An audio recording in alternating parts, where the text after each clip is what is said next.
All right, so today is a non-programming lecture. I think we're going to get used to that schedule eventually. This is more of a philosophy lecture today, I guess we could say. So we're going to talk about assumptions, ethics, go deep into that. Hopefully that will help with your essay if you haven't finished it yet. And then piracy. Why not? That's a good ethical question that is relevant to computer science. So without any more ado, let's keep on going and get started with assumptions. Assumptions are just arguments in general. Let's talk about those two things. So I guess the question that we want to be able to ask by the time we're done with this class is like, how can I look at an argument and decide whether it's a good one? Question first. Yeah. They were broken last week too. So somebody, sadly, somebody hates our classroom and there's a ghost. It's haunted. Sorry. Hopefully they fix those soon. But yeah, I'm sorry about that. So yeah, we have an argument and we don't trust it. How do we know if it's a good one? How do we critically assess arguments that we see? Because it's not good enough to just be like, just hate the person and be like, no, you're wrong, I hate you, something like that. Because that's not a good counter argument. If you don't like somebody's argument, you can't just say you're wrong and move on, because that's not really telling anyone why they are wrong. You're not proving that they were really incorrect. So you have to give what's called a counter argument, an argument against their argument. Yeah. So there's plenty of ways to give a counter argument to argue against somebody's topic, and one way to do it is to attack the assumptions behind that underlying argument of that person. All right. So let's talk about assumptions in general. I think we all know what the word assumption means, but I've made a silly little example slide. So assumptions is just when you're talking about something, maybe when you're having an argument too, it's just what's taken for granted, what is not specifically said, but really is always there deep down, right? So here are some silly examples of assumptions. So for example, if it's my birthday and I buy a birthday candle for myself, the assumption that the manufacturer of that candle is going to make is that surely I'm not going to try and use that candle underwater, because most candles, they don't light underwater. Right? Some of them do, I guess, if you do it right, but most of them don't, and I can't go and sue that manufacturer for giving me a faulty candle because I messed up, right? There are assumptions behind that purchase, okay? Another example is if you go out for dinner, for example, you go to a restaurant and you make a dinner reservation, that is your promise to show up, right? That's the assumption that the restaurant is making. The whole reason that they allow reservations is that surely this guy is going to show up at the time that he asked for and then give us lots of money, right? That's the whole point. So there are assumptions behind that transaction as well, right? And then the silliest example that I could think of is if you see me outside, and of course the projector broke again. Wow. Okay, sorry. Let's fix the projector again. And it says it's connected too, which is a bit of an issue. So let me stop the recording. All right, hopefully that stays up. So, silly example. You see me outside in the parking lot, and I'm holding up a giant sign saying that I do not want any parakeets running for office in the United States, right? So I go and stand on the corner of the parking lot, and I hold that sign up, and I walk around protesting, okay? You can have many assumptions as you look at me walk around with that sign, right? The first and maybe the most common assumption that you might make is that I have gone insane. I've graded one too many papers, and that surely that makes no sense, the thing I'm trying to support, right? Though, if you don't think I'm crazy, there are some other assumptions that you might have. So maybe a parakeet has wronged me in the past, and so that's why I'm holding the sign, right? These are all things that could be running through your head, right? And if I just hate parakeets, maybe that's why I'm holding it. Third potential assumption, if you really trust me and you think I'm sane and you don't think I hate any parakeets, then maybe you're like, well, he must be out here for a reason. He's not wasting his time. If I assume he's sane, then there must be a law that doesn't explicitly disallow parakeets from running for office. Otherwise, it wouldn't make sense to be holding the sign, right? So those are a bunch of different assumptions that you might make if you see me outside with a picture of a parakeet on my sign, okay? Any questions about that? Those are just assumptions, things that we are taking for granted when we see something or hear something. And my job in this class is to get you to become more aware of the assumptions that you're making when you're looking at things. Okay? So to try and get that to happen in your minds, here is an example question for you guys. Let's go to the by clicker page. Please finish up your attendance. I'll stop that after I stop the by clicker question. So let's go here and let me start this question and then let me explain it. So as a group, you'll get together and discuss this, but let me explain it first. So here are 2 bullet points. Here's my question for you. So Senator Franklin, I stole this from the internet. Senator Franklin is a member of the Orange Party, and which supports increased military spending by the federal government. All right, so that's bullet point 1. Bullet point 2, this is kind of the argument here. Franklin will surely vote for a cut in spending on social programs. Right? So this is the argument. These 2 bullets taken together is the argument. What is the assumption that argument is making? Assume that there are only 5 options, right? And let me, I guess, connect to this projector in a completely different way. That's really important. We're going to use this cable. Oh, I just had to get the cable up. Okay, let's hope that it stays open. All right, so these are the 5 options. Pretend that there are no other possible options. And then get together with a group, say hi, and discuss. But question first? Yeah, this is the by clicker question. So you'll click A through E, whichever you decide on, and feel free to discuss with the people next to you as a group. Yeah. Oh, all right, I'll help you.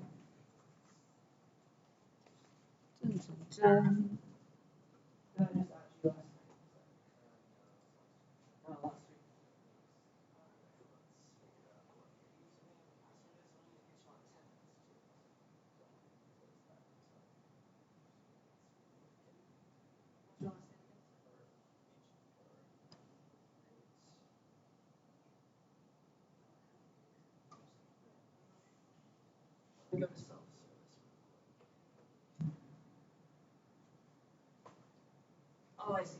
You have 2 last names. It's good. Are you sure?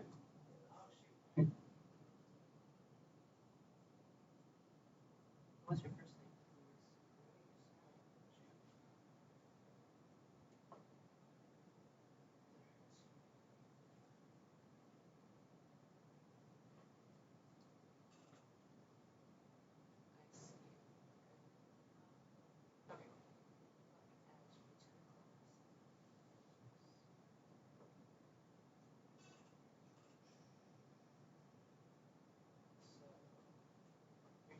And your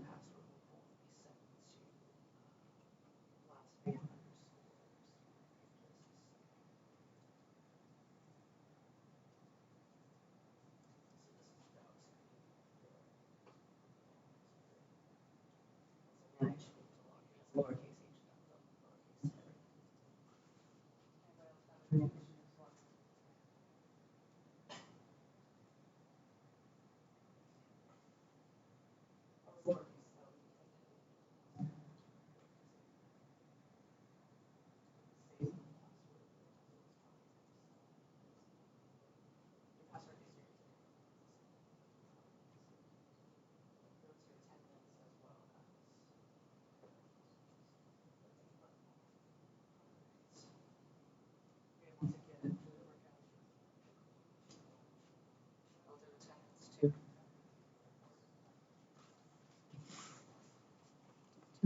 _. Right. What else? Was that enough time to get an answer in? Or I guess I was helping some people. I'll give another minute for the people who I was helping to look at it too.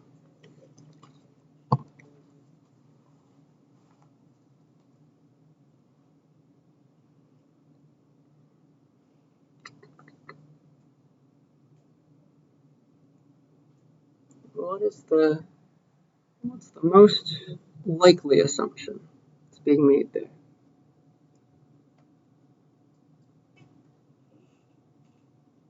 assuming only A through E are options.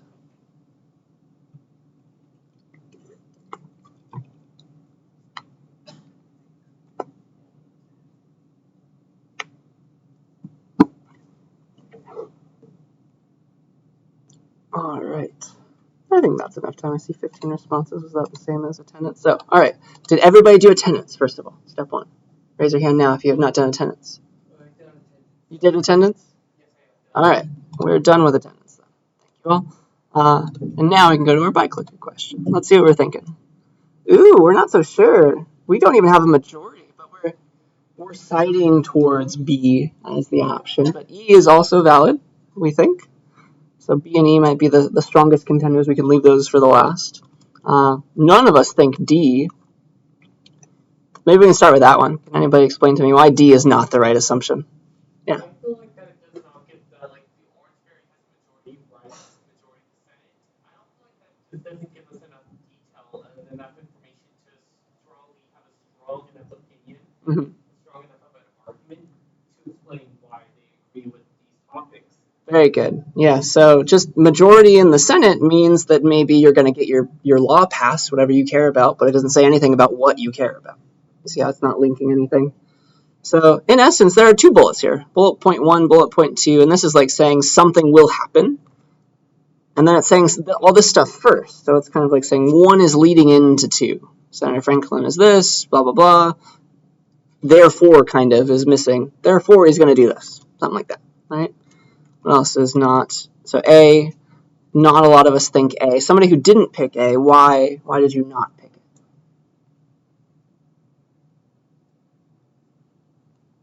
Because B and E are what we're thinking, and one of those is the right answer, by the way. So if it's not A, why is it not A? What's the problem? Elected officials always support policies endorsed by their parties. Always.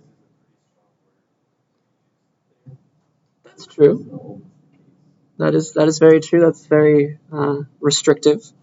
But I think there's even something more fundamental going on.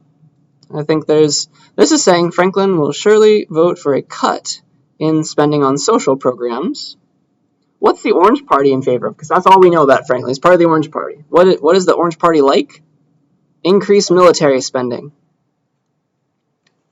If that's all we know about the Orange Party, we know that Franklin is going to support increased military spending bills, right? If that's true. If A is the correct assumption, all we know from that is that he's going to support increased military spending laws. But we're trying to argue, what the argument is saying, it's saying something about social programs. That's nothing to do with military spending. Do you see that? That's the difference. That's why A can't be the case. That's why it can't work. Because even if this is true, even if we assume this, it's telling us nothing about social programs. Because we don't know the Orange Party's stance on social programs. Okay? I hope that makes sense. B and E, one of those is the right answer, so we'll come back to that. So let's chop off C. Can anybody tell me why they didn't pick C if they didn't pick it? Yes? I feel like that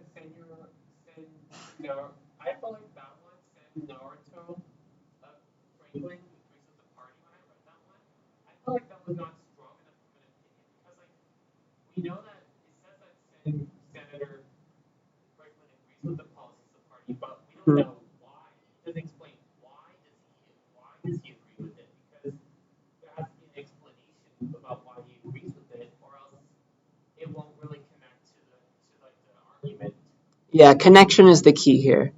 Even if this was an assumption, if this was the right one, we didn't have to care about why. So why, the question why is not the most important here. It's just the linkage here. It's the linkage between the fact that Franklin is an Orange Party member, which thinks this, that party thinks this, and then that somehow means something about social programs. So again, this is kind of similar to A, honestly. C is very similar to A. It's like, all right, something about his party, something about his party. Well, that just means he's going to support increased military spending. Again, nothing to do with social programs. All right. And so now my job is to tell you that between B and E, the closest majority was correct. B is the right answer, and E is not the right answer. But they are very, very close. So let's talk about E. E is, I would not pick E. And let's talk about why. So Senator Franklin opposed federal spending on social programs. this would actually tell you something about social programs finally. It's talking about the argument for once, so that's why it's a good option. But it's not the best option because we have this whole bullet point 1 above it. Does that make sense? If I didn't give you this at all, then E makes sense suddenly. But the fact that I said something about Franklin being a member of the Orange Party and increased military spending, E is not the best option suddenly, because why in the world did I say bullet point 1 if E was the right assumption, right? This is supposed to be an argument. Why in the world did I give you that first bit? You see how it doesn't link it? This assumption does not link 1 and 2. Why did I give 1 in the first place? Does that make any sense at all? Okay. So that's why that one doesn't work. And this is why B is the answer. It's because it finally links those bullet points together. It gives us a reason for that conclusion. All right.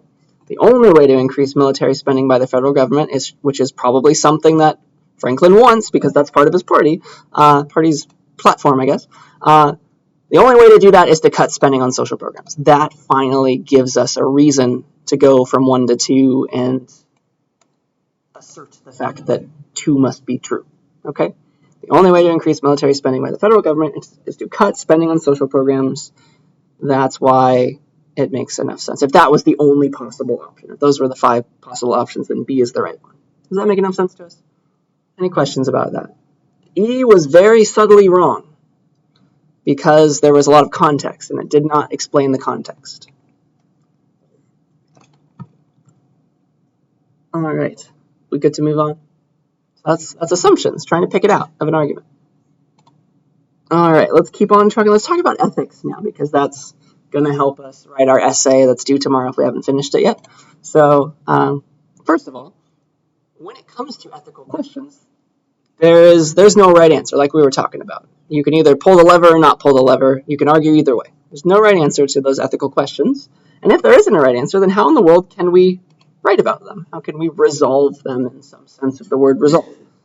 I'm going to give you a bunch of different ways to look at a problem. I'm going to give you a bunch of different frames of reference, viewpoints that people tend to use to answer their ethical question, to solve it, to resolve it, all right? That help people consider whether something is good/ethical or not. Again, it's up to that final person to make use of these viewpoints in a certain way. It's not going to give you all the firepower, but it's going to help get you pointed in the right direction, let's say, all right? And before we go any further, again, our essay isn't quite due yet if you want to change it. I do want to say one thing about this class because I'm going to have us write about some hot topics. And you might have strong opinions on those topics. I know I do. I'm going to try my best to not, first of all, show you my opinion as best as I can. But let me talk about how I'm going to grade these. So all the writing assignments, all the essays in this class, they have nothing to do with getting the right answer, right? If it's an ethical question I'm asking, and it usually is, there is no right answer. Instead, whatever you think the answer is to you, I want you to argue that and argue it well. That's what gets you credit. Right? We'll talk about how to make a good argument later. Also, my opinions don't matter at all. Okay, my opinions on the topics that we discuss. I'm going to try my best to be impartial, and if for some reason you know what I think, I'll try my best to hide it, but you can totally argue the exact opposite of what I think, and I will still give you full credit. I'll give you an A+ if you argue your point correctly and well. Okay? That is my gift and promise to you. Yeah, and I'll do my best to be as impartial as I can. The whole point of this class is to look at an argument logically and look at all sides of it. All right? Some things I do care a lot about as a computer scientist, so I'm sorry if my opinions leak out, but I'll do my best to be impartial. Okay? So that is my disclaimer, and now let's talk about ethics. All right, so all ethics is, it's the study of doing the right thing, what's right and what's wrong. All right, there's a bunch of different schools of thought as to how to approach an ethical question. I'll talk about 2 of them in this class, and then there's plenty more. If you feel like you're into this, you might want to look into a philosophy class. All right, so ethics, the study of doing the right thing. That's all it is. What is good? What is right? What is just? So the first kind of theory that we're going to talk about is a deontological theory. That is a word we have probably never heard before if we didn't take a philosophy class. But what a deontological ethical theory is one that has its roots in the idea of duty, what we ought to do, what we should be doing all the time. Right? There's even like a Latin root that has to do with like duty in that word. So no matter what, to these deontological theories, we're going to talk about one of them. The rules that we need to apply in our everyday life, they are absolute. We must always do them. They should always be followed. So I'll talk about one of them on the next slide. So that's one kind of ethical theory and a way to approach a problem. You should always be doing it this way. Here's how. That's one way. Another way is the utilitarian way. There's a utilitarianism ethical theory, and we might have heard about this if we took like a government class once upon a time. I think we talk about it there. So utilitarianists, they consider the utility. That's sort of the word, same word, right? They consider the utility of whatever ethical dilemma they have in front of them, and they try and ask the question: how much good, how much happiness can come from me doing it this way versus me doing it the other way, right? That's how they decide which side they're on. How much good can we get by doing it this way versus the other way? So they care about the utility of things, how much good can they produce, how much happiness can those things produce. There are plenty other ethical theories. Another one that you probably studied in like a government class is natural rights. We won't talk about it in this class, but you probably heard about it before, like Hobbes and Locke and all that. We have like a set of fundamental rights just by virtue of existing and being human, and those rights cannot be taken away from us. That's the idea of natural rights, and that's another way to frame problems, right? So these are just a bunch of different competing theories, and none of them tell you the right answer, as usual, right? Don't take them at face value. Don't just blindly follow them. The whole point of me telling you about a lot of them is that I want you to think of them together. Think of how they're trying to approach each individual problem, and you can use them to help guide yourself as you're trying to write your essays, right? They're all equally valid. They can be combined. You can use them to get started on things. Okay, that's the whole point. So we're going to talk about these two in this class. I'm going to give you a certain kind of deontological theory, and then we'll talk about utilitarianism. But that's ethics in a nutshell. There are different schools of thought about how to approach a problem. So it's a lot of words. Ready to learn our first ethical theory? All right. Let's talk about Kantianism. This is a type of deontological ethical theory, and it was invented. This is the dude's name. It was invented by a man named Immanuel Kant, and quite a while ago. And it's a deontological theory again, which means that it's stemming from this idea of duty. Like there are rules in this theory, and those rules should always be followed. A rule is a rule, should always be followed. You cannot stray from that rule, right? So the word always is probably the most important word on this slide. Kantianists, people who believe in Kantianism, they really think that you should always do one thing. You should always answer this question in the same way, no matter what, no matter the setup, the possibilities, right? So what Kant thought was that you should obey the golden rule. You should act in a way that you would want others to always act, right? Do it this way, and you should never stray from that, right? You get no special exceptions for, if the world's on fire, you get no special exceptions just for you. Can't be selfish or anything.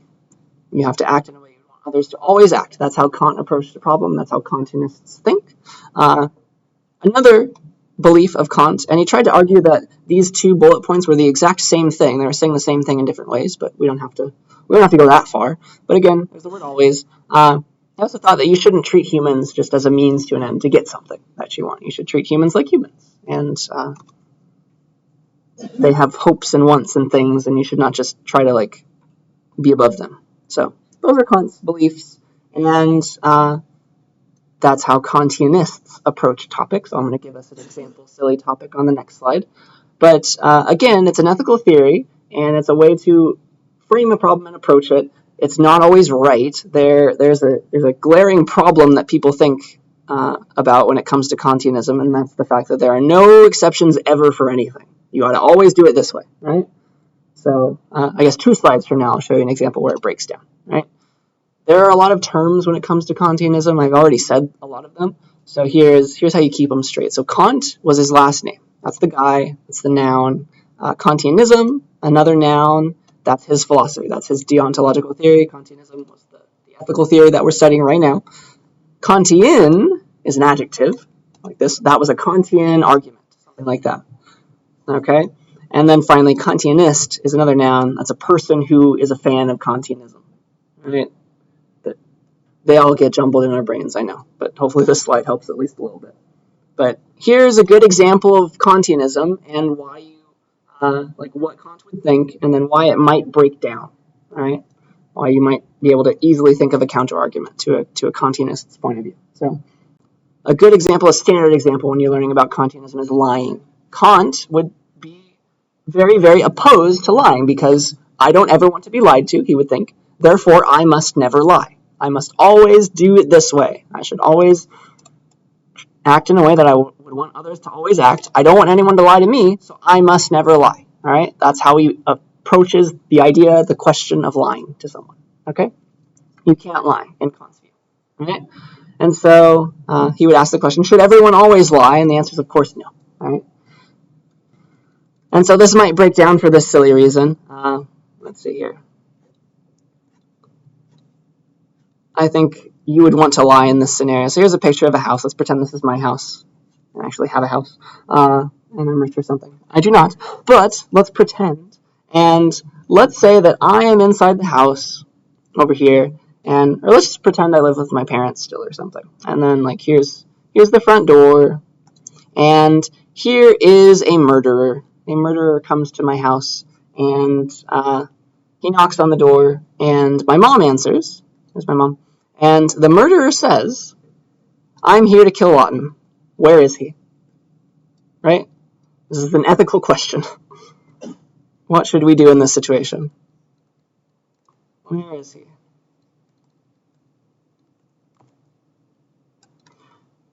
Would you lie in this situation if you were my mom? If I'm in the house?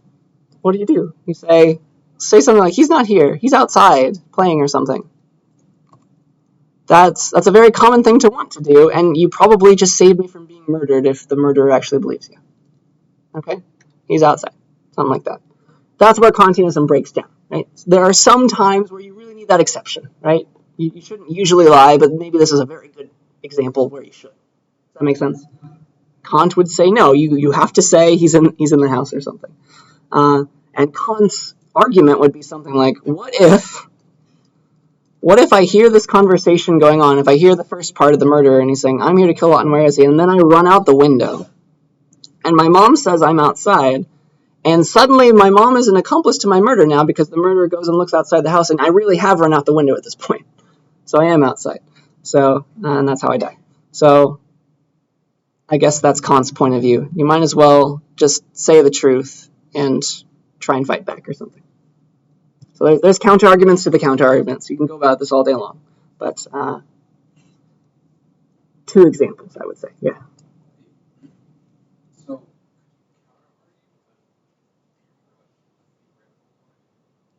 Usually, yeah. Do you have something in mind? well, just like that. Yeah.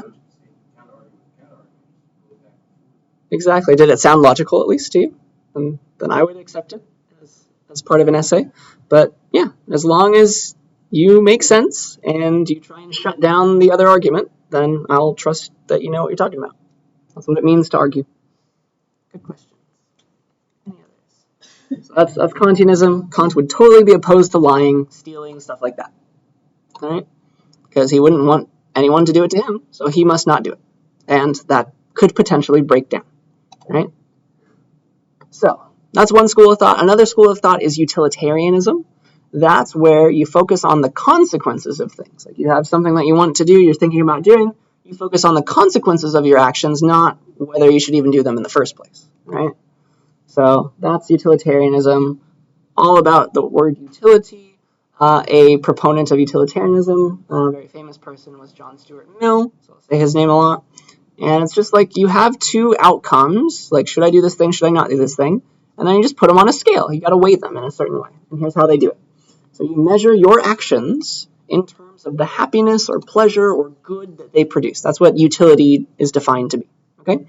So another way to say that is you try to produce the greatest good for the greatest number. Happiness, pleasure, good, all those things. The greatest good for the greatest number. Oops. That's important in utilitarianism. So it's like, all right, should I lie? What would happen if I did lie? What would happen if I didn't lie? they'd try that every time. They'd try and weigh the consequences, okay?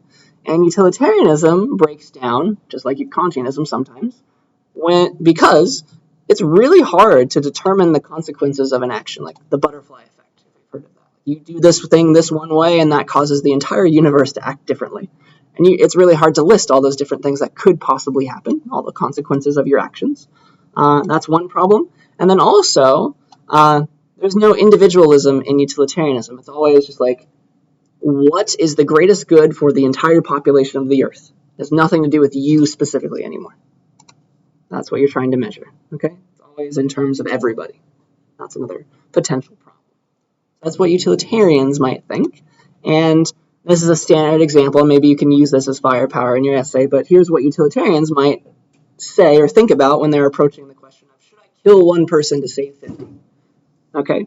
And so they'd be asking, like, what's the better option? Which option will produce the greatest good? And I think a lot of our theories or a lot of our arguments that I heard us discussing, some of them were utilitarian. You just didn't even know the word. It's like, that's just how you think. Okay? And so they would try and weigh this. What's the greatest good outcome? So usually 50 people is greater than one person. So we should kill that one person, whoever they are, and save the 50. That would be a utilitarian argument. Okay? I hope that makes sense. But it is different every time. You have to discover and think about all the consequences every time this question arises, because the situation usually changes each time. What if that one person was like right about to cure cancer or something? Then that changes the scale, doesn't it? Like, they're going to save billions of lives over time. And maybe that means they're more important. We should let the other 50 people die. See that? So that's a utilitarian way of framing the problem. Kant, on the other hand, would be like, I don't want anyone to kill me, so I must not kill anybody. I'm not going to touch that lever. Okay? Something like that. Any questions about this example or these theories? I think just more examples of situations will help them sink in. And so that's where I'm going with this. So yeah, these are just separate ways of thinking about an ethical question, looking into it, assessing it, figuring out the debate in your mind, and trying to formulate your own ideas, okay? It's not giving you the right answer. It's just a way of thinking, okay? So that's the ideas that I wanted to present. And so here is a silly example. Let's talk about Pokemon through the lens of our ethical theories, all right? So maybe you are not very familiar with Pokemon, first of all. Maybe I should explain it if we're not familiar with the franchise. But very big when I was a child. And I don't know, it's this idea where there's a world and there's a bunch of little monsters. You can catch the monsters. You can force them to fight each other and level up. And the goal of the protagonist in this series is to become the Pokemon master and like be better than everybody else at fighting people with your Pokemon that you own. Okay, so that's Pokemon in a nutshell. Maybe we've played Pokemon Go or something. That's probably the most recent thing. Some new games have come out, but I understand if this is, there's a little bit of a generational gap here. That's okay. Hopefully you know at least a little bit.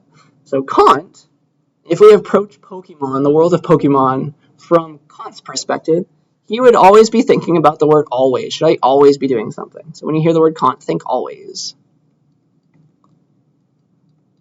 He's thinking about the intentions of doing something. Should we do this in the first place? Is it a good idea? What is my duty? What should I always be doing? Okay? So when faced with these ethical questions below, here's what Kant might think, right? Like, first question, should we always like try to catch Pokemon out in the wild and domesticate them and do things with them? So Kant is a big proponent of, I think you can imagine, he's a big proponent of individual rights. He's like, all right, I want to be autonomous. Therefore, I must treat other people not as means to an end. I should let them be themselves, do their own thing. Kant is for individual rights. So he'd probably say no. It's like, no, we shouldn't domesticate wild Pokemon. That's a bad idea. That takes away from their personal rights. Something like that. Okay. On the flip side, though, you could ask another question to Kant. You could get kind of utilitarian as well at the same time. It's okay. He would respond.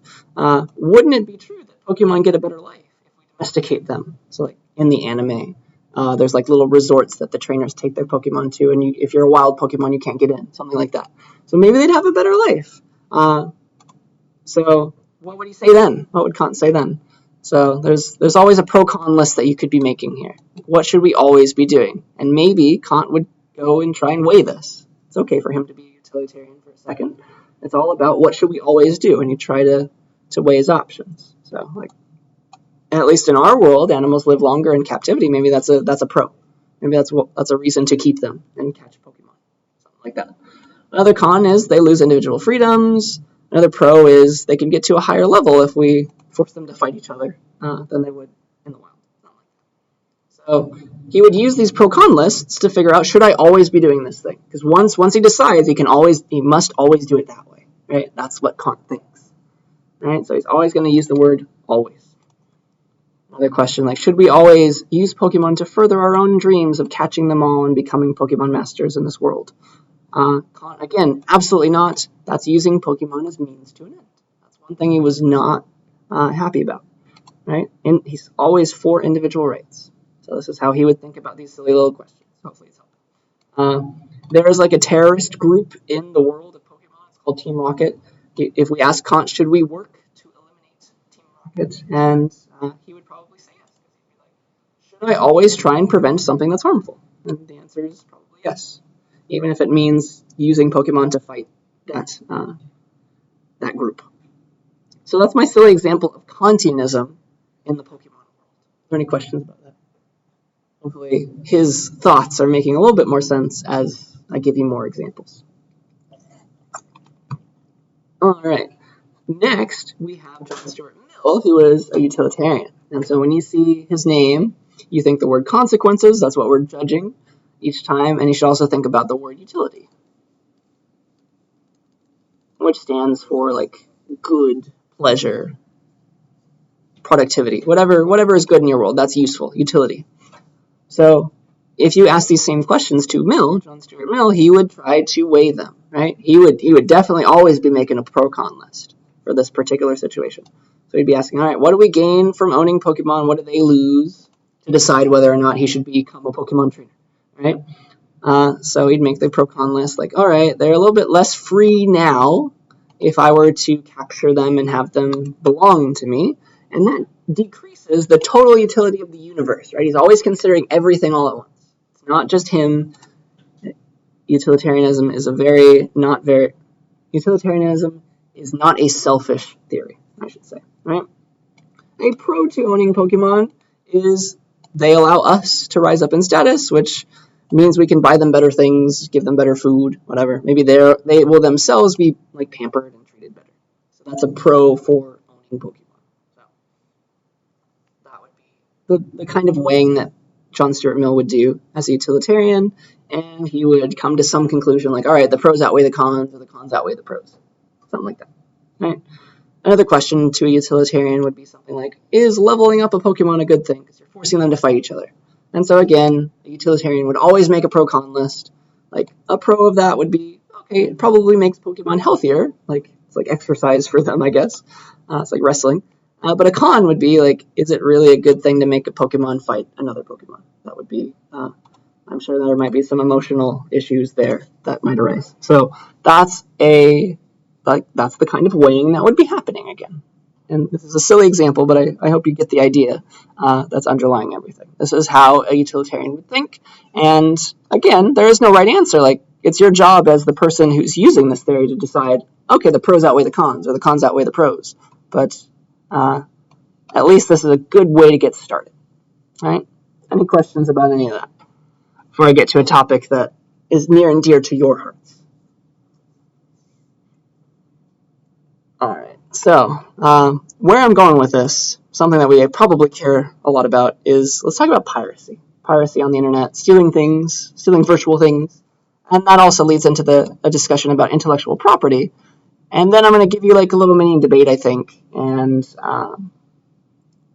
we'll figure out, hey, is piracy a good thing? And I'll try to get you to apply these ethical theories to something useful, right? So we'll talk about the history of piracy on the internet. I'm going to try and answer these questions. Why in the world is it so hard to keep piracy from happening, or to stop piracy from happening? And then how do our ethical theories apply to piracy on the internet? Because that's a very useful thing. Like what would Kant say? What would Mill say? What should we say? Therefore, okay, that's where I'm going. So to get there, we have to talk about some legal stuff. Let's talk about intellectual property first. So what is intellectual property? Because that's what you're stealing when you're pirating.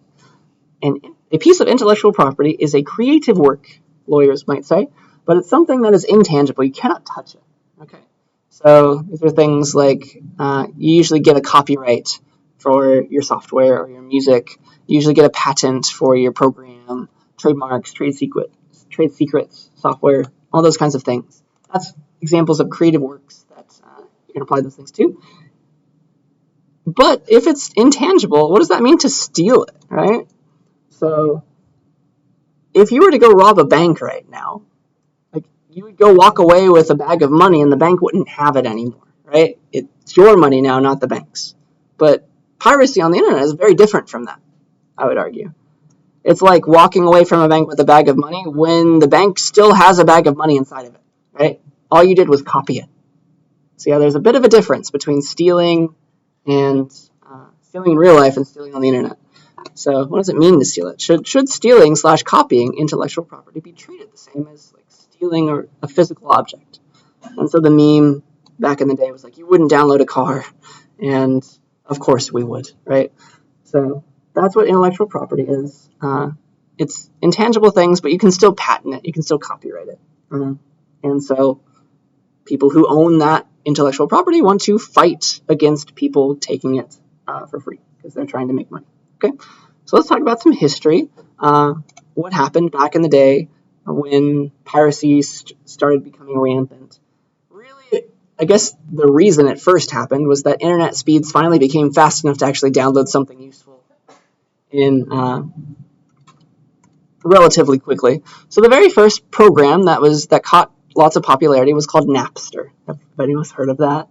It's been a long time. But that was the first file sharing software where people could take what was on their computer, on their computer's hard drive, all their files, and share them with the world. Usually it was like people downloading music most of the time.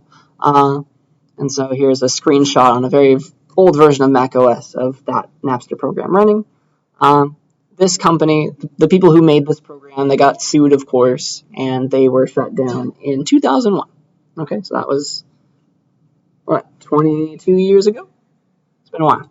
So this Napster is a program that's an example of peer-to-peer file sharing. Peer-to-peer. And that's the idea of you connecting to some other individual's computer and downloading their specific files that's on their machine. That's peer-to-peer file sharing. You are a peer, they are a peer, you're just like, your computers are talking to each other, connected directly. So that's Napster. And that kind of started the whole piracy craze, and people didn't like that. The next program that rose to popularity was called LimeWire. Again, I doubt we've all heard of this, especially if we're younger. But this was the next very popular peer-to-peer file sharing service. Same idea, just like this is Windows 7 instead of Mac OS, whatever. It's a program where you could make your own files available to other people, peer-to-peer again, and you would connect, and somehow, like here's you, a tiny computer, you would connect to the LimeWire network, just like the Napster people connected to the Napster network. And like somebody over here could search for your files and eventually get them because you're connected. That's the whole point. All right? So, again, they got sued. Not good. Facilitating the piracy of intellectual property. And they got shut down in 2010, so a little bit later than that. There is a fun anecdote that I do want to share about LimeWire is the people who made LimeWire made a free version and a pro version that costed money. You could download the free version of LimeWire and use that to search for the money-costing version of LimeWire Pro, and you could get that for free using their own program, which is kind of funny and ironic. So that's LimeWire. That's what happened with them. And again, let's bring our ethical theories to the forefront now. So we could use Kantianism. We can use Kantianism and utilitarianism to argue both sides of, is piracy good? Should it be possible? Should we let this happen? And here is what our ethical theories might say. So Kant would ask the kind of question that would have the word always in it, like should we always be able to share our content with people? Should we always be able to share things with people? And those things might cost money, though, that otherwise would cost money. And so, again, this is you applying the theory. You tell me what Kant might think. So you can think about it either way. Like maybe Kant would say, yes, nothing should be copyrighted in the first place. Everything should be free. I would always want to share my food with somebody else. Why can't I share my music with somebody else? Does that make sense? That's one thing Kant might say, and he might be a proponent of file sharing. Another way that Kant might think is like, no, that hurts the livelihood of artists. If I was an artist, I would not want someone stealing from me, so I won't steal from anyone else. See that? So that's using Kantianism to argue both sides. That's very key. You can use the ethical theory to argue either side.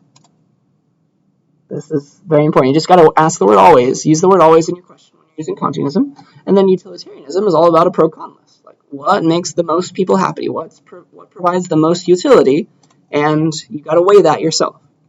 So do the pros win out? Do the cons win out? So here are some examples. Like, all right, if you're allowing stealing, you're allowing file sharing for things that might cost money, then suddenly millions of people, especially who are impoverished, might be able to enjoy music. Let's use music as an example. They might be able to enjoy music that they otherwise would not be able to enjoy. And does that not increase total utility? That's maybe a pro, right? And then there's also the case of like a lot of people, they just don't trust the artist yet. They want to listen to the full song and that maybe they'll buy it if they like it. That's another pro for piracy. But again, there are cons as well. Like maybe the artist they're gonna end up losing a lot of money. They're gonna lose some at least, but maybe they lose so much money due to piracy that they can't make any more music because that was their day job. And suddenly, if everybody steals their music, they're not gonna make any money. And that might make a lot of people sad, and that will decrease from total utility. You see that? So there's a pro-con list, there's a tug and pull there. And again, it's your job as the arguer, the person who's applying this theory, to say, okay, the pros win, therefore we should allow piracy. Or, no, the cons win, we should therefore disallow piracy. You see that? You can use those theories in both directions to argue both sides. That's the fun, right? Any questions about that? That's key. You can go either way. Come up with counter-arguments to your counter-arguments all day long. That's what I want to get you good at. If we fast forward to present day, what file sharing looks like today is usually BitTorrent, I would say, is still very popular. So all BitTorrent is a protocol. There is no centralization. Like some websites pop up and they're like, search for your BitTorrent stuff over here, and then those websites where you can search for stuff, they get shut down, but other ones pop up. All BitTorrent is a protocol. Just like if you go to a website, it's like HTTPS, right? // There used to be FTP // as well, like for file sharing. BitTorrent is just another one of these. It's just you don't use a browser to get the files, right? And so the reason it's so hard to get rid of is because like those other websites, they pop up. You're just connecting to somebody else's computer with this protocol. And also, this protocol is used for things other than piracy. BitTorrent is used very popularly among the free software community. So Linux, if you've heard of that, is a free operating system, and a lot of Linux distributions release on BitTorrent because it helps them not have to pay so much for file hosting on the internet. They're going to give away for free anyway. This helps them save money by having people download it from your computer rather than some expensive server somewhere. Okay, so BitTorrent has legal things that you can do on it too. So that's another reason why it's still here. So that is some history, some use of our theories. Are there any questions about any of that? Because I'm about to have a question for you to try in the last little while that we have here. Ready? So, okay. Here's a question that's probably near and dear to your heart. I've been working up to it. It's in the same theme. Here's your ethical question that I want you to consider. I'll put you into a group in a second. Should you download textbooks for free without paying for them? You're all college students. Probably maybe have tried this once upon a time. Should you do this? This is piracy, right? It's probably very, very relevant to you right now as the semester just started. So I want you to think about, just in your mind right now, what are some common arguments for stealing textbooks and not for downloading them for free? What are the assumptions behind those arguments? We've been thinking about that. I'll give you an example question on the next slide. And then always try and bring it back to our boys. Like, what's Kant going to think about this? It's going to ask a question with the word always in it, right? What would Mill think about this? Try and figure out the utility of these things. And so this is your ethical question. Should you do this? Should you download textbooks without paying for them? And here is your crushed ice. All right, so if you navigate away from the buy clicker page and instead go to the written ice page, I'll clear it out for us. Whee. And if I reload, should be happy. There we go. So here's my question for you. Should you download textbooks without paying for them? And as you get into peer instruction groups, say hi to the people next to you. I'm going to give you a stance. All right? This is a debate, I guess, a written debate. So here's your stance. First of all, when you get to the written ice page, you're here, and your group number is question marks. There's a lot that I had to do to make this work, but pick one of you to be the group leader of your peer instruction group, and then just click submit. That will give you a group number, all right? Because I'm going to use even versus odd group numbers right now to give you something. So just click submit, and then you can edit this and submit again to actually give something real. But if you are an odd group, let's say, you say yes. You should be able to download textbooks without paying for them. Right? That's your stance. If you're an odd group, if you're an even group, you have to say no. You should not download textbooks without paying for them. Right? So think of a couple good arguments and try to get them down on the written ice page. Just as a group, come up with them, and let's see what we're thinking. See if you can apply our ethical theories, but try to come up with some good arguments for the stance that I'm forcing you to have, even if it's the opposite of what you believe. Okay? Again, that's very good practice. Are there any questions about the question? Yes. So that's what I just said. So you pick a group leader as your peer instruction group, and then if you just click submit on a blank post, that will give you a group number. And that, apparently my group is even. Yours will be even or odd. Okay? Does that make sense? Okay. Yeah. So that's how you know which stance you're forced to have. But hopefully this is fun. Come up with a few arguments, and I'll give you some time to discuss. All right?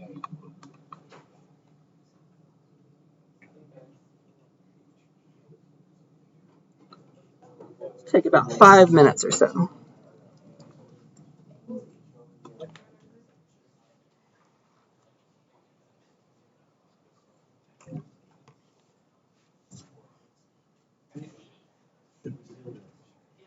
We're together. Something to the same house. I'll sit right here. I'll sit right here.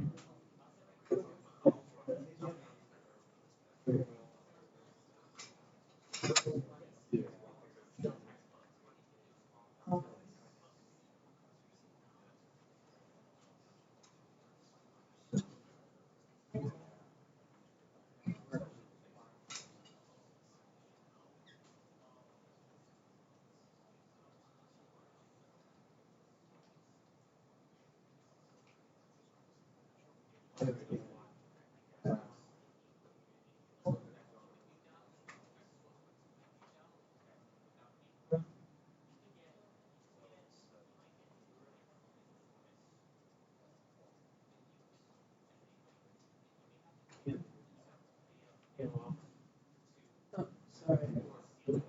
Doing that. It's a bad time for that to happen. I'll fix it in just a second. Oh, there it goes. Better.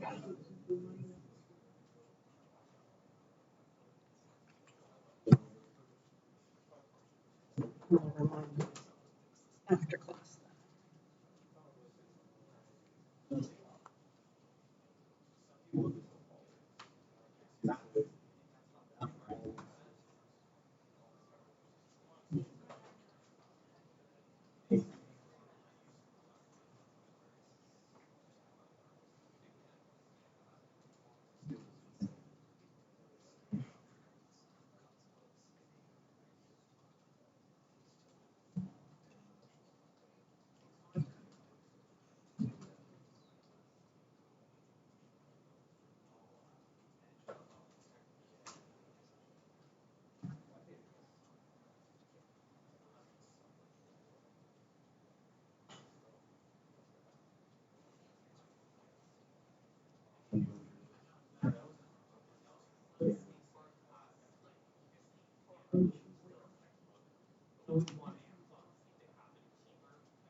Oh, yeah.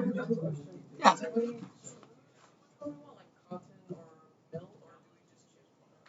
Try to use both of them. What would each of them say? Because you can use either of them to argue in your favor, whatever stance you're given. So yeah, I'm trying to have you do it as you're always in favor of this thing. Say, try to use that to argue in favor of what you're trying to say. You could also, though, if it's hard to come up with that side, I think Kant would say the opposite of what you're doing, then see if you can try and counter argument. Kant would say this, but he's wrong. That's an argument at that point. Does that make sense?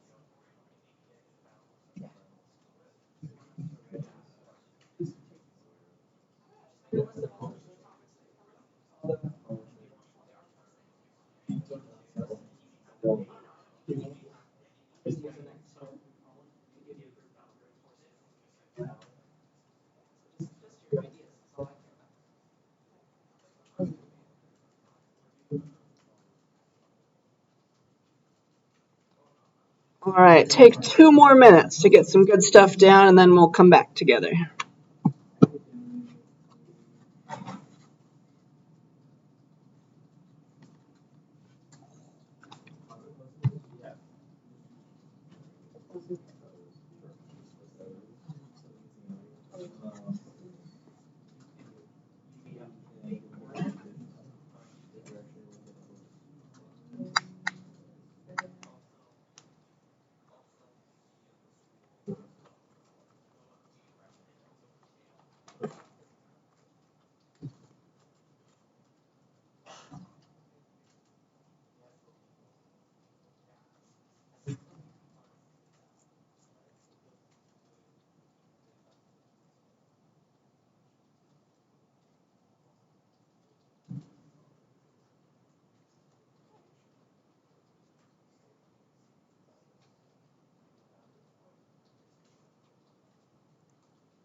One more minute.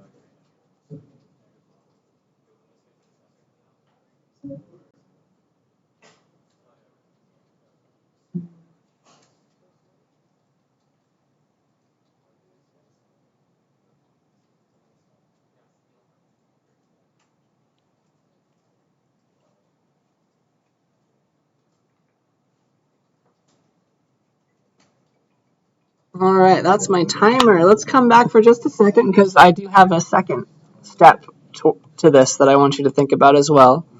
But let's see. Thank you for pressing submit. Group 79. There we go. All right, so 79 was an odd group. Thank you. And thank you, other groups coming in. We'll go to you first, though, 79. Textbooks are expensive, so Odd was saying we should be able to do this. And yeah, that's a very good argument. Textbooks are expensive. Kant would probably say we should never do this. Don't steal. But we are broke college students. Very nice. That's a counter argument to what Kant might think. The pros of stealing is getting a better education, which is going to increase total utility, maybe. Total utility. School loses out on money. You should pirate the textbooks so that we don't feel like this. Yeah, those are good arguments. Good job, Group 79. Let's do an even group now. I see 76 as the one even group. Let's see, consequences. So we maybe went the utilitarian route. We've got academic consequences of downloading textbooks, which maybe get us expelled if we get discovered. Fines, we might get sued. Yeah, taking money from authors, that's not good because maybe they'll never write another textbook, and maybe it was a good textbook. I don't know. So, yeah, thank you. Odd groups and even groups. 78 also is thinking some stuff. Deontological point of view, very good. Thinking about Kant. Kant would never want us to violate somebody else's intellectual property. So yeah, I like these ideas a lot. Thank you for doing this. there's not too many minutes left, so let me give you like 3 minutes to try something. I would like you to argue against yourself now. Take whatever you just said and bash it down. Now your stance has changed. How would you counter-argue your own arguments that you wrote down? I'll give you 3 minutes to think about it. You don't have to write it down. I think we're running out of time anyway. But I'll give you 3 minutes to just discuss as a group. Like, take all that you wrote and argue against it now. Okay? This is a very, very good exercise, I think. I'll give you 3 minutes.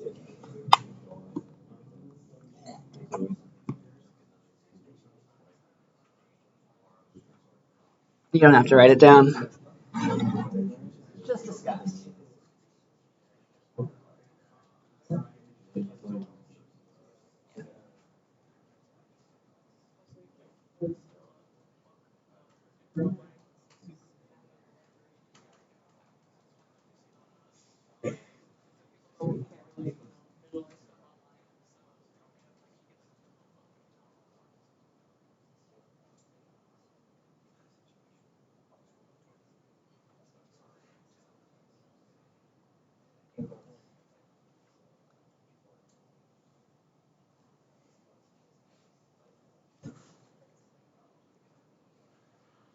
That's exactly what I want you to do as you're writing your essays. Think about the other side, bash it down.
All right, a few more seconds, and we'll come back.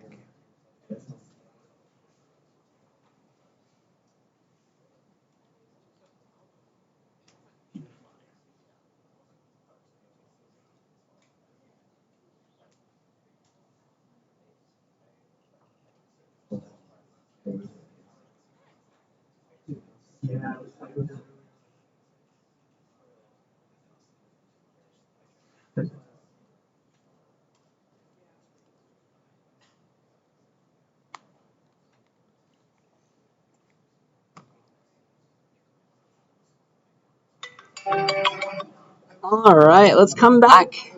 And I hope that was helpful. I hope your discussion was helpful. That's exactly the kind of stuff I want you to get good at as you're writing your essays. All right? So I hope that was fun. You didn't need to write it down because I think we're running out of time, but I have a couple more slides, and then I want to give you your next essay because you got one due. So I'll get you to start the next one after that. All right? So let's come back. We can have more discussion in just a few minutes. All right?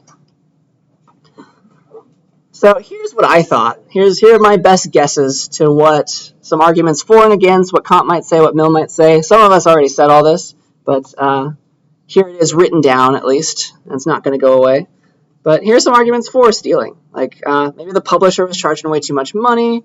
What's the assumption behind that, right? Maybe the assumption is that the publisher actually has control over that price, and they're the ones who are extorting us. But maybe maybe sometimes that's not true. Like maybe the book costs $40 because it's color and it's printed in a nice set of bindings or whatever. That's a counter argument. So think about assumptions, think about counter arguments. Very, very important stuff to get in your mind. Some other arguments against, like the author should be rewarded for their efforts. Let's not steal because of that. And then an assumption there is like the authors did a good job writing the book. I'm sure we've read textbooks that are not well written. So that's something to keep in mind. And yeah, so it's not true when the book doesn't help you and you didn't like what the authors made. So yeah, Kant might ask, like, should we always steal a textbook? And he'd try to discover what are the options. Mill would ask, like, is it a good thing to steal? Those are the ways to think about it. And you can go either way. Like, Kant might say, yes, I would always want to give knowledge to people. It should be free. Or no, it hurts the authors. If I was an author, I would not want to be stolen from. Something like that. And then Mill, utilitarians would always be about increasing total utility. Like, all right, maybe it's better because the people who are trying to steal, they're broke college students. There are many more of them than there are authors. So that's outnumbering and that's increasing total utility if people steal. The other flip side of that is like, no, it's a bad thing because it's hurting the authors and that ruins the total utility because maybe the authors will never write a book again and they were good authors. Something like that. So those are my ideas. A lot of us wrote those same things down, so good job. And you found other things to talk about too, so I like that. And so, yeah. Hopefully that idea of me forcing you to think something and then me forcing you to think the opposite is helping your argument skills. And to keep you in that, I don't know what I'm trying to say. To keep you doing that, to keep you practicing, I'm going to give you your next writing assignment along those same lines. All right? So here it is. If we go to Canvas, it will be due week 4, which is not next Tuesday, but the Tuesday after that, I guess. So 29th, that's when it's going to be due. And this is me giving you a topic to talk about, even if you don't believe it. So I'm forcing you to think in a certain way. Here's your silly next essay. All right? It's going to be a 750-word essay, and here's your prompt. Here's your directions. I would like you to write in 750 words at least that college is useless and not at all worth going to. Okay? I want you to argue that. That is your argument. You cannot stray away. You must argue that that is true. You can't say that you like college. You have to say that it's not good. It's useless and not worth going to. Obviously, since you're sitting here, you probably don't agree with that, at least in full. Okay? So this is me forcing you to look at the other side. Right? I want you to look at the opposite perspective, and that's really going to help you as you argue things you really do care about. All right? I promise. So you have to argue this prompt. You have to argue that college is useless. Let me just say that. If you say that you like college, you will get a 0. Okay? We're all clear? That's important. So, no citation requirements unless you feel like it. But here's what I do want from you. You can structure your essay however you want, but here is what you must have in bold. You have to mention both Kantianism and utilitarianism, how they would pertain to college being useless and not worth going to. What would Kant think about college? What would Mill think about college? All those things. And you can use them or bash them down. All right. So, for example, if you really think that Kantianism agrees with the argument, use it as proof. Right? This is a good Kantianism would think this, and therefore it's a good idea. Or if you really think that Kantianism is against your argument, like you can't think of a reason why Kant would be against college or would say that college is useless, then you should say why your argument that college really is useless, is still correct in spite of what Kant might think. Right? So bash down his side if you think that he would disagree with you. Okay? Does that make sense? Yeah. Both. I want to see you talk about Kantianism and utilitarianism somewhere in your essay. Okay? Good. So those are your strict requirements. 750 words, Kantianism and utilitarianism. You have to argue this prompt. Okay? Any questions about that? So you got 2 weeks to do it. Yeah, and here's like my style guide. Eventually I'll talk about this more, but like you are not allowed to cite Wikipedia as usual. Just pretend this is an English class. Instead, cite the articles that Wikipedia cites. But again, I'm not forcing you to cite anything. I don't care how you format your essay. What I do require citations. Do it however you learned. Doesn't matter. As long as I can read it and understand, I'm happy. Yeah, so there's no citations for this essay that are required.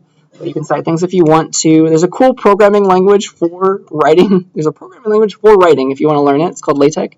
I can teach you if you're interested. But that might be something that you're interested in, especially if like you're a math major. And then the final thing that I want to say before I let you go is let's pretend like this is kind of like an English class. I want you to write good essays that are formal, right?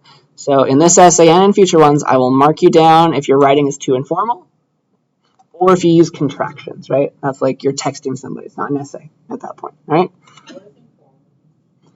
It's how you would talk to like your younger sibling or something rather than a professor. Okay, that's how I would explain it. But that's my style guide. I'm not going to be too picky, but at least as far as contractions go, please don't use those. That's not formal. Yes. Do we just type it into the assignment or the submission box there? This one, I want a PDF. So however you make it, save it as a PDF, submit that. All right? That's all I have for us. You're free to go. Right on time. Thank you.